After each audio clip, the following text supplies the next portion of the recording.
j'avais pas du tout confiance en moi, pas du tout confiance en Dieu, j'avais pas du tout la foi. Je me suis dit, qu'est-ce que je fais là, quoi? Dans quoi je me suis embarqué dès le premier jour. Bonjour à tous, je m'appelle Eli, j'ai 29 ans, j'habite sur Mulhouse et je vais vous raconter comment j'ai vécu mon premier miracle. Et c'était il y a un an, donc en 2019, avril 2019. J'étais parti en mission humanitaire au Sénégal pour une semaine.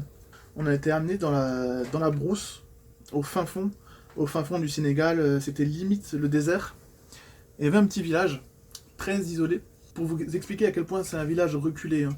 Il n'y avait pas d'hôpitaux à proximité, il n'y avait pas de soins. C'était vraiment, voilà, ils étaient vraiment livrés à eux-mêmes. Et en fait, on a été présentés comme des chrétiens. Et donc, comme des chrétiens missionnaires qui viennent pour prier pour les malades, etc. Et moi de ma vie, j'avais grandi dans une famille chrétienne, j'étais dans le milieu chrétien depuis toujours, mais j'avais jamais vu de miracle. Et encore moins fait un miracle de mes mains. Et on m'amène un enfant. Il avait 9 ans, et il avait la main complètement bloquée. C'est-à-dire qu'il était handicapé de la main droite, depuis tout petit, hein. Il pouvait pas la fermer. Il pouvait pas fermer sa main. Et ils nous ont dit, vous allez prier pour lui. Il s'appelait Mbaye. Et dans ma tête, je me suis dit, mais Seigneur, ces pauvres gens-là, je vais leur faire une fausse joie, ils croient qu'ils vont être guéris suite à ma prière et tout. J'avais pas du tout confiance en moi, pas du tout confiance en Dieu, j'avais pas du tout la foi. Je me suis dit, qu'est-ce que je fais là, quoi? Dans quoi je me suis embarqué dès le premier jour? Et en fait, donc il s'avance, et il tend sa main, et le petit, lui, il y croyait, lui. Hein. Lui, il s'attendait comme s'il allait recevoir un cadeau. Et avec mon frère, on prie pour lui, il se passe rien. Et là, je me dis, oh punaise, la honte. Et mon petit frère, il me dit, Eli, il faut que tu repries pour lui tout seul. Je sais pas pourquoi il m'a dit ça. Et moi, je me suis dit, quoi, mais pourquoi moi et tout? Parce que le petit, il me regardait, il attendait sur moi, en fait. Et j'ai eu comme un excès de confiance. Comme un excès de foi. D'ailleurs, la Bible parle d'un don de la foi exceptionnel. Et c'est comme si à ce moment-là, j'avais une foi que j'avais jamais eue auparavant. Mais j'ai dit, dans le nom de Jésus-Christ, je prends autorité sur toi, maintenant, main gauche, tu vas être guéri. Et je lâche sa main, et je regarde, il me regarde, et j'avais trop pitié pour lui. Parce qu'une fois que j'avais fini de prier, j'avais déjà perdu la foi. Et le petit, il me dit salut, il part, il se retourne. Et là, j'entends des grands cris.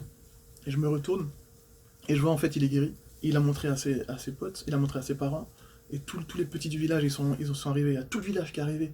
Et ils ont commencé à le porter, et ils criaient, Jésus l'a guéri, Jésus l'a sauvé, il est guéri, il est guéri. Et je vois, même moi j'y croyais pas, et je le vois, il ramasse des cacahuètes. Première chose qu'il fait, il ramasse des cacahuètes. Il les prend dans sa main. Tac, on lui donne un bâton, il prend un bâton, il le lève et tout. C'était la victoire dans le village. Mais tout le village a dit gloire à Dieu, gloire à Jésus, quoi. Et tout le village a pu constater que Jésus a fait ce miracle. Et moi le premier d'ailleurs. Du coup, le soir même, je crois, ou le lendemain, ou le soir même, eh ben, j'ai décidé de prendre mon baptême. Parce que j'avais toujours dans ma vie, j'attendais toujours que ce soit le bon moment. Je me disais là, je suis pas assez comme ça, ou là, je suis trop comme ça. Et je me sentais pas digne de prendre le baptême. Mais en fait, c'est vrai, on n'est pas digne de prendre le baptême. Donc, je suis allé prendre ce baptême. Je suis allé mourir en Christ, ressusciter en Christ. Et il a eu pitié de moi, il m'a utilisé, il a eu pitié de cet enfant. Et je crois que la foi que cette foi que cet enfant avait, ça m'a été communiqué. Et du coup, Dieu a fait grâce. J'ai cru que j'allais en Afrique pour donner, mais au final, j'ai reçu. Et gloire à Dieu, j'ai pris mon baptême, je suis né de nouveau, j'ai reçu le Saint-Esprit. Et je suis sauvé par grâce, par le moyen de la foi. Il arrive à attraper des choses. Et tout le village est ultra content. Ils nous ont encore remercié aujourd'hui. Donc voilà, c'est trop bien. Merci Jésus. C'est trop génial. Wouhou!